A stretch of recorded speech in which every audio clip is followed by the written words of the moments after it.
आज से ही over thinking करना पहले आप बंद कीजिए। सिर्फ आप काम कीजिए, सिर्फ काम कीजिए। बिकॉज आपकी ओवर थिंकिंग करने से लाइफ में कुछ नहीं बदलेगा।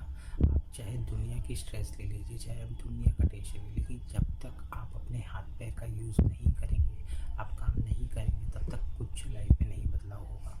तो आज ही से अगर आप ओवर थिंकिंग करते हैं, अगर आप बहुत सोचते हो कि ये प्रॉब्लम है, ये कैसे सॉल्व होगी, मुझे बहुत सोचना है, उससे कुछ नहीं होगा फ्रेंड्स। अगर आपको लाइफ में आगे बढ़ना है तो आपको ओवर थिंकिंग को पहले छोड़ना है। कोई भी प्रॉब्लम है, सिर्फ उसके बारे में एक सोल्यूशन निकालो और उस सोल्यूशन के पीछे जी जान से लग जाओ।